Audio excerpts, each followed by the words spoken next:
Okay, well, thank you very much for joining today's webinar. So my name is Philip Ideson, and the topic for today is how to apply outsourcing best practices to improve the performance of your internal strategic procurement team. So if throughout the webinar, if you have any questions, then please feel free to put them in the chat box that you can see, and I will do my best to answer them as they come through, and if not, then hopefully I'll be able to answer all of them at the end.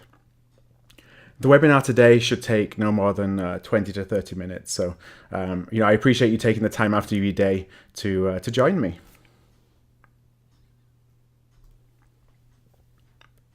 So today's webinar is based on the report that you can see there that we put out that highlights 10 best practices that you can apply to the ROI of that you can apply to increase the ROI of your internal strategic procurement group. So in today's webinar, I'm going to give a brief introduction to myself. I'll talk a little bit about what I mean by strategic procurement.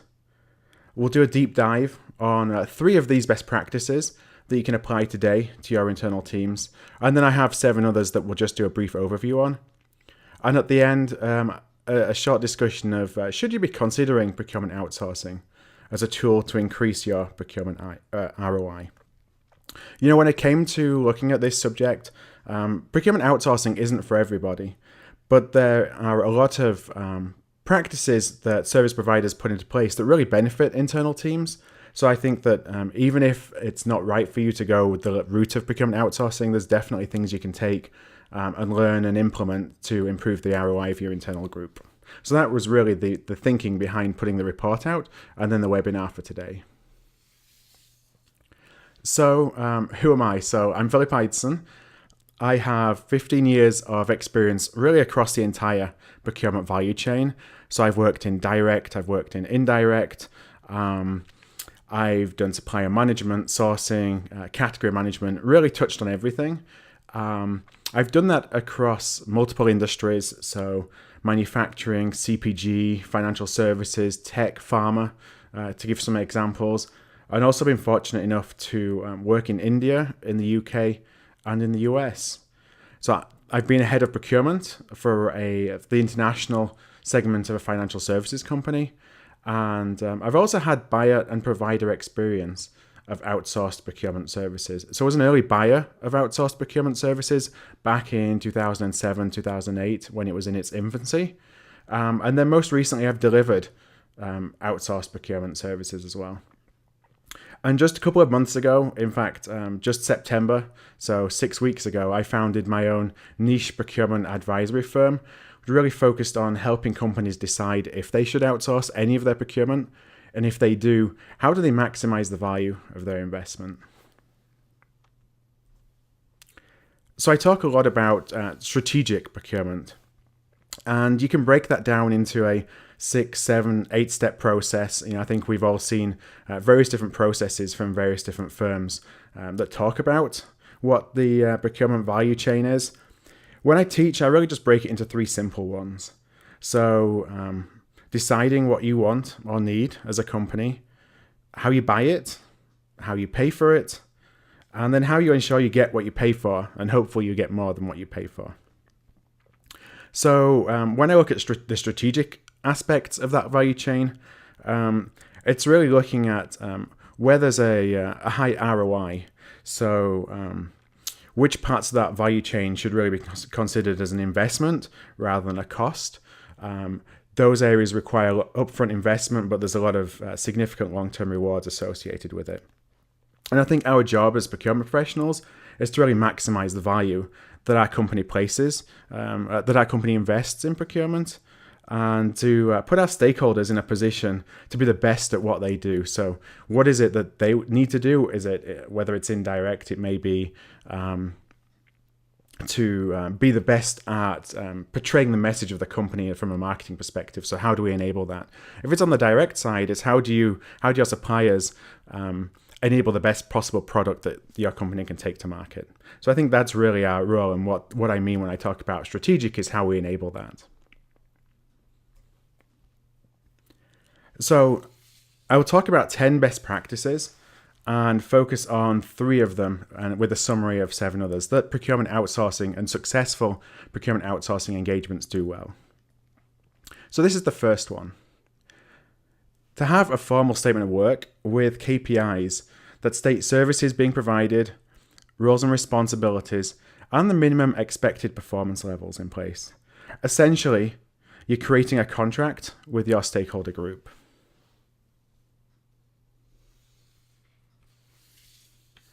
So what does this do? Well, it helps you manage the relationship that you have with your stakeholders. You're really looking at them as if they're an external client. Having formal KPIs really gives something to look at from an engagement perspective. It also promotes transparency and makes sure that whatever the objectives that your business unit are, you can build into the metrics that they then measure you on. So I found that it really helps in having shared expectations. So there's no surprises, and you're also not going off and doing something which isn't necessarily in the best interest of your stakeholder. It also requires buy-in. So with any contract, it's a 2-way document. A stakeholder buys into this contract, or the statement of work rather. It means that they have some engagement, and that really increases their participation with procurement. You can build roles and responsibilities into it so that there's no surprises on what's a procurement role versus what's the role of your internal stakeholders. And that can change based on the resources that you have available to you. And finally, it promotes some active governance. So once you have a statement of work and the metrics in place, then obviously you can govern to that and manage performance to that. And if you are able to build a governance structure around it, then that makes it really powerful. And I'll talk a little bit about that later. So what kind of considerations should you have when you're thinking about putting in place a formal statement of work? The first one, I think, is to really target very specific stakeholder groups. So this isn't something that you can apply to everybody, but you look at which stakeholders have the most spend. So a little bit of the 80-20 Pareto, where it's going to have the biggest impact. Perhaps where there are stakeholder groups that you want to influence that you've had challenges with in the past, that maybe there's a lot of rogue spend. So a specific business unit or stakeholder group really aren't very good partners with procurement. Maybe this is an opportunity to kind of get everybody on the same level so that you can increase buy-in and start to address some of the challenges that you have. It definitely has to be a partnership. So I mentioned previously around having input from both sides. It has to be a shared document. So you're listening to the needs of the stakeholders. You're not trying to just force them to adhere with a policy, which obviously is a real inhibitor in terms of trying to get stakeholders to engage with procurement. The third thing you should do when you are looking at putting in place a formal statement of work is assign a contract lead.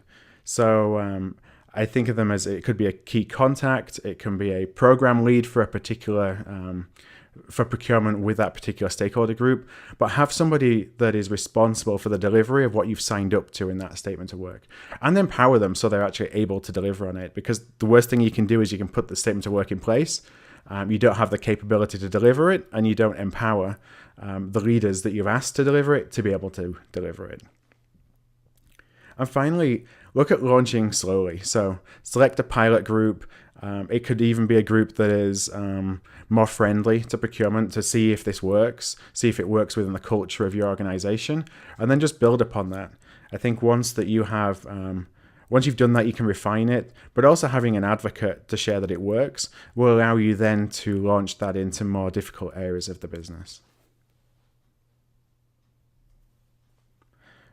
And what should it look like? Well, I won't labor on that because we all know what a statement of work should look like. But the benefits of it, as I mentioned, is really going to strengthen your relationships. It's going to bring accountability.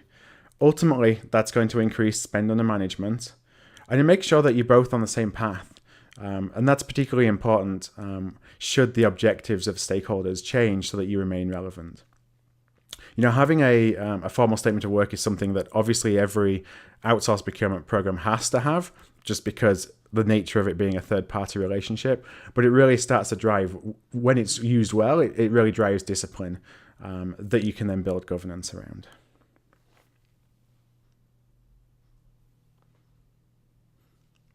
Okay, so second best practice, and I mentioned governance before, and this is really important. The best outsourced procurement programs have a really strong governance program. Formally involves client executives, so it's not something that is just within procurement, but it really brings in the entire organization. Why do you need governance? Well, it helps to drive change, helps remove roadblocks, and it really brings accountability to both parties. So in this case, when you're building this internally, it's bringing accountability to the procurement group, but also your stakeholder group, so that you're both buying into that relationship that you outlined in your statement of work, if you have a statement of work in place with them. I wanted to say that it's not just a procurement and finance reporting meeting, because obviously a lot of companies have that in place, and that's kind of the level of governance that you have. And it isn't just a sit-down meeting with a client executive where you get on their calendar for half an hour every month or every 2 months just to see how things are going. It's a formal process. So standard documents, consistent discussion themes, having meeting minutes that are taken and shared. I think that's really important in getting formal governance process in place. And it's really about driving your procurement organization to achieve what the shared vision is with your stakeholders. So this will be a key theme. It's not pushing what you want to achieve as a procurement organization per se. It's helping your stakeholder group achieve what they need to achieve using your tools to be able to do that. And ultimately, helping understand what the objectives of your business are, and then coming and building metrics around it that then funnel into your overall procurement metrics. As I discussed, if you integrate that with the statement of work, it really becomes a powerful mechanism to increasing the performance of your team. So what should it look like? And these are more general levels of governance. Think about it as 3 different levels. And to be honest, the frequency of these governance boards and the number of them, the scale of it, the participants is really dependent on your own individual company. Obviously, this would look very different for a $500 million revenue company than it would a $10 billion revenue company, as an example, or one that has multiple business lines that are operating as independent businesses versus a very centralized company. But the concept is 3 different levels of governance. The first being an executive oversight level. So that's really CPO level, stakeholder executive, plus any relationship leads that you've assigned. And it's looking at high-level performance, making sure that there's alignment, making sure that objectives are shared. And it continues to tweak the vision of the governance group, but also the shape of the procurement partnership to make sure that it continues to remain relevant. The second level is more of a program management level meeting, and this is on a monthly basis. And that's where you can have executive attendance, and that is really dependent upon the size and scale of your company. And you bring finance into the mix for that too. This is more of a performance review, so you're looking at metrics, you're looking at status to targets, and what are the key roadblocks that need to be removed, most probably on a project-by-project basis, to make sure that procurement is well positioned to execute on the shared vision that you have with your stakeholder group. And the third level is a weekly meeting, and that's attended by just the relationship leads. And when I talk relationship leads, I mean, who you've assigned to be the point of contact for that stakeholder group. And that can be the category manager or the buyer, or it can be a manager or director level, just depending on how you have that relationship scoped. And somebody on the other side of the table, so who is it within your stakeholder group who is responsible for managing the relationship with procurement? And if there isn't a single person, then I would really encourage you to push to get a single point of contact who has really responsibility for enabling the stakeholder group or the business unit to get the most out of the procurement organization. Just an example. So when you look at the level 2 program management, I was talking to a hospital network, and they did a procurement transformation As part of that procurement transformation, they built a procurement board. So that's what they called their level 2 governance. And within that procurement board, it consisted of the CEO of the company, the CFO, CPO, and key stakeholder executives. So they got really strong buy-in.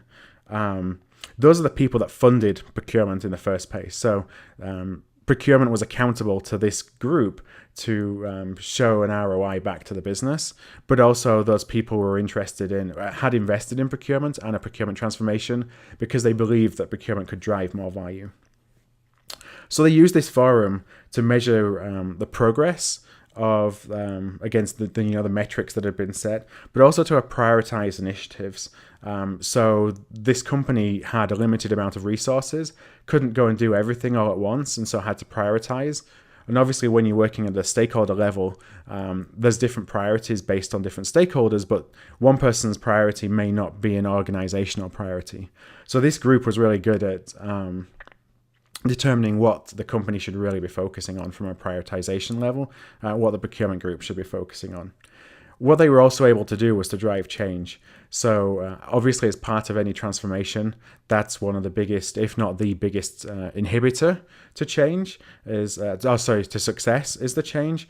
So when there were roadblocks, the group and the people that were on this board really had the power and the ability to really make things happen when stakeholders may have been hesitant. Doing those things together as part of a broader governance program was really powerful for that company. And I think it's definitely something which, if you don't have something like that in place, it's something that would really help you to start to drive buy-in and drive engagement with stakeholders, is to have a program like that in place. And just a quick summary of the benefits. So it brings a formality and accountability to the relationship that you have. It increases the engagement of executives. Now they're involved in the governance process itself, and they get more of an insight into the results that procurement can deliver. It also ensures that the services that procurement provides are in line with the needs of the business. So often we see that procurement is providing services that procurement themselves has decided the stakeholder wants, and that's not necessarily what the stakeholder needs. So this really helps to identify any disconnects and identify them early, so that you can continue to tweak the relationship and how you're providing services to your stakeholder group and where you're focusing to make sure that you remain relevant, rather than just kind of letting it peter away. Because I found that stakeholders who don't necessarily want to be engaged with procurement because procurement isn't providing the services they want, they're not going to say that you're not providing the services, they're just going to do it yourself. And it can be very late in the process and often very difficult to turn around by the time you've got to that point, unless you're always measuring kind of how relevant you are to your stakeholder groups.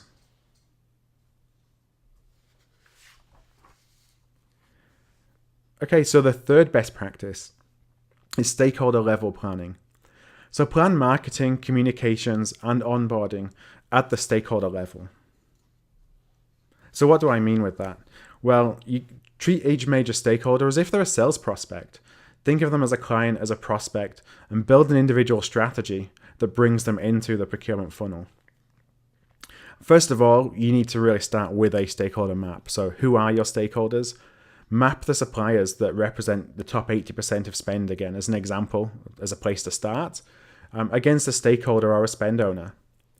Consolidate that list so that you then have a spend by stakeholder list, so you can really understand who the key people are within your organization that you need to be addressing. And then prioritize.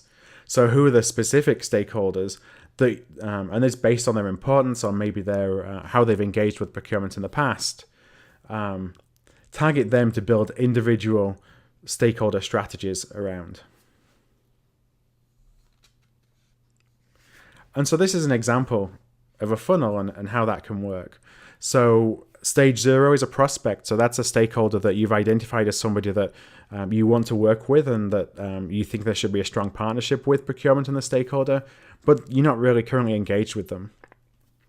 So you need to bring them through the funnel. Bring them to be engaged to stage 1. Stage 2 may be that you now have a tactical relationship with them. So you may have one-off projects. They may come to you late with help for contracting, but not necessarily the strategic work. But at least you have them in the funnel and you're talking to them so they're aware of who you are. So then you can drive them into a stage 3, which is more of a strategic relationship. And again, this is where it makes sense. It doesn't make sense to do this with every single stakeholder. So when you have a strategic relationship, it's when you're partnering up front to build and execute those long-term strategies, so that the tactics, which is, for example, the execution of a sourcing project, is really secondary to the relationship that you already have because you've already built longer-term supply strategies with them. The next phase, once you have that relationship, is turn them into an advocate. So you may have stakeholders in stage 3 who are real key influencers within the company. What can you do to turn those into an advocate so that you can use those on to your benefit to advocate the value of working with procurement to drive more prospects then from stage 0 into the funnel? Very sales approach, but that's something that outsourced procurement or successful outsourced procurement engagements do a really good job at, is bringing prospects from essentially being a skeptic to an advocate and taking them through the funnel of doing that. And here are just some questions that you ask about each stakeholder when you determine the strategy on an individual stakeholder level basis. So what's the spend profile of the suppliers that they're responsible for? So this is starting to look at what are they responsible for? Is it spend that procurement needs to influence as part of a broader strategy, or is it maybe low risk, tail spend, under $50,000 projects that you really don't need to be engaged with? How does the stakeholder currently perceive the procurement function? So do they understand what you can bring? The answer to that is going to drive some very different messaging. What are their needs and interests? And do they conflict with the role of procurement, or is there an opportunity for you to both be aligned so that you can bring what procurement can offer to help them achieve those needs and interests? How engaged have they been in the past? If they've been engaged with us, have they had a good experience with us or not? And are there any peers that are advocates of procurement that we can use as part of that plan to influence them? And finally, what's their preferred method of communication? Should we be communicating with them face-to-face, over the phone, via email? Very different people have very different preferred methods of communication, and that can really drive how you're able to influence them. And here's just some very high-level tactics of how you would go to start engaging with the stakeholder that you want to influence. So educate them. What's the procurement value proposition? Why should they work with you? What is the benefit to them? You're not a risk, you're here to help them. Understand their point of view. And make sure that what you're offering them and maybe the communications that you're giving them and the solutions that you're able to bring to them meet their needs. It's not just fulfilling what your internal procurement requirements are. So inform them, help them understand how their peers across other groups or companies buy similar services. I think the number one way to demonstrate expertise is to really educate and help and inform your stakeholders. And then engage with them. And simplify an engagement process. So some stakeholders may love process and you can go to town on a 10-stop fully engaged process. And other people might hate it and want to get results as fast as possible. And there may be a way to be able to do that within a much shorter sourcing cycle, as an example. So it's really tailoring what you provide to each person based on what works best for them. And some examples of mediums you can use to connect with stakeholders who are at the very top of the funnel. Things like white papers. So these are things that service providers will do, but you can do that as an internal group. You can do internal webinars, videos with influential advocates to share some success stories. Have a knowledge base so you make it less intrusive so they can actually go out and find information themselves. Possibly stakeholder focus groups to understand the pain points that stakeholders may have with you as a procurement organization, so you can figure out, one, how to fix those, and two, how to better inform and educate the stakeholders and on understanding kind of how they can work with you. It can be one-on-one meetings. You can maybe have an online procurement university that gives them 60% of the information they need, but gives them enough to understand that you're somebody as a procurement professional or a procurement organization that's able to really help them, and that they should come to you rather than trying to go and do it on their own. And the last thing I have on here is, so you understand the stakeholders that you want to engage with. You kind of know where they fit in the funnel. Well, you need to track it. And this is something that advanced outsourced procurement programs are able to do, is really track where their stakeholders are in terms of the funnel. So you know the next actions you need to take with each one of them to drive them to the next level of the tunnel. A low-tech way of doing that is using spreadsheets, but take it to the next level and use a CRM tool, so a customer relationship management tool. Identify your stakeholders, put them into the tool, and you can track the communications that you have with them. You can track the actions you want to take. You can track the actions that you have taken. So it's much easier to build a strategy around how to bring them into the next level. And then you can plan the actions that you need to take to actually be able to achieve that. As an example of a company that has done this, so a large global tech firm, they're in growth mode, really struggling to engage with stakeholders because there's just a lot of money available to spend on driving the growth. So what they did is they focused all their resources on building relationships with suppliers, and they outsourced a lot of the back office transactional activities that a procurement, even that a strategic procurement organization would do, but they're still tactical and transactional activities. Outsource those to an offshore third party. What that really did is it freed up the high value strategic resources to 100% focus on engagement and strategy and how to engage with those stakeholders. And then they use the CRM tool to track, to monitor, and to report out on the stakeholder engagement they have, as a way to identify the advocates, but also as a way to see which one of the stakeholders that they need to do more work on to convince of the procurement value proposition. Doing that was really powerful and successful for them because it really brought a lot more spend under management. It allowed them to influence a lot more spend and then start building advocates so that they could kind of compound that to bring more then into the view of procurement to address. So those are three of the key best practices that you can apply from outsourced procurement programs to your own internal team. And there are 7 more here that I won't go into a lot of detail. I'm coming up against half an hour. So these are ones that are they're very valuable, but that just that I didn't have the bandwidth to go into in more details today. So at a high level, use strategic roadmaps to elevate the role of procurement. So that means, what's your future state vision? Turn that into a roadmap. Track progress against the key metrics that you need to achieve that vision, and understand then what capabilities you may need that you don't have today to be able to achieve it. And a lot of outsourced procurement programs really use that as a way of kind of tracking the journey from engagement, which may be the start of a change journey, to what does the end of the journey look like in terms of capabilities, and where are you at any one time. So continuously evolve the scope and capabilities of the services being delivered. Successful programs do this very well, and I talked about that in the other 3 best practices. Don't stand still, because for sure your business unit or your stakeholder group isn't standing still. So it's critical to always evolve. Outsourced successful programs really talk the language of your executives and stakeholders, not of procurement.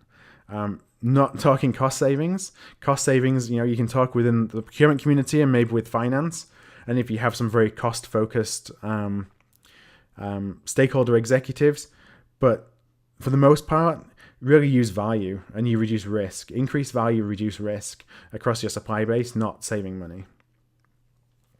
Another area is, and this is really a core value driver in outsourcing, it's market intelligence. So you don't have the access to the level of data that your service providers do and the level of intelligence, market intelligence they do, just because they're in the market every single day. But that being said, you can still generate significant ROI by investing in the acquisition of your own market intelligence. And you can do that either through third-party information or through just building your own internal capability. Looking at sources that you're able to extract information from that are valuable to you in determining what your strategies are. So market intelligence, it doesn't come for free, it's an investment, but that investment every single time pays off in increased ROI because it really levels the playing field between you and your service providers. In some cases, it gives you more data to be able to negotiate more powerful deals and get more value from your service providers than you can without access to that. Because otherwise, if you don't have the market intelligence, you're just relying on your service providers to tell you where the market is without really knowing yourself if that's a true indicator of market pricing or not. Next is to partner with finance and the CFO to follow the money. This is often a big value driver for procurement outsourcing, and a lot of companies don't have this capability internally. It's really to understand realized savings. So what savings are you actually achieving and that are hitting the bottom line? Follow those, track those. Don't report on what savings you think will hit the bottom line, because 99 times out of 100, the savings that hit the bottom line will be very different from those that you are claiming in a report to a CFO, for example. CFO looks at that and isn't really sure where the money goes. And that is really an inhibitor to building a strong relationship with finance, and the CFO, who can be your greatest advocate. So if you can build a process that allows you to actually capture the money that hits the bottom line, that's very powerful in building your relationships with finance and also showing your value to other stakeholder groups. Next is to recognize that spend under management is the single most important metric that is measured in an outsourced procurement program. So when we go back to the very beginning, I talked about statement of works, putting a statement of work in place and metrics. Often cost savings is the only metric that's tracked. But the driver of cost savings is spend under management. Without spend under management, there's nothing for procurement to influence. So if you're going to measure one thing, I would say that spend under management is the number one metric that you should measure. And that's what the most successful outsourced procurement programs do. And the last one, the successful programs recognize that while process is a foundation of the program, there's flexibility that needs to be built around it.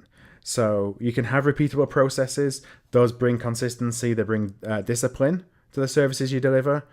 But your stakeholders are looking for outcomes. They're not looking for processes.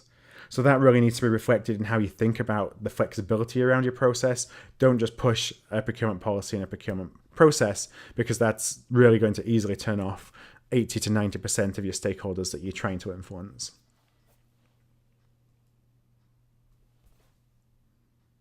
Okay, so that is the extent of the best practices that you can use to increase the value of your internal procurement group or improve the performance of your internal procurement group by using best practices that are used by successful outsourced procurement programs. I just want to touch on one last thing before the end of the webinar, and that's should your organization even be considering procurement outsourcing? So procurement outsourcing really can help companies achieve significant value, particularly from their non-core spend. But we talked at the beginning about the fact that it's not for everybody. It's not something that works for every company. And I listed a few reasons or a few questions that you need to think about when determining should you really be thinking about outsourcing part of your procurement. Do you have a burning platform? Is there an executive buy-in? Are spend owners in support of an outsourced procurement program? Do you have experience in managing outsourced relationships? Is the scale there that actually will allow you to drive the savings that will justify the investment? Are you strong at governing third-party suppliers? And do you have a culture where adhering to at least policies is something that is not unusual to your company?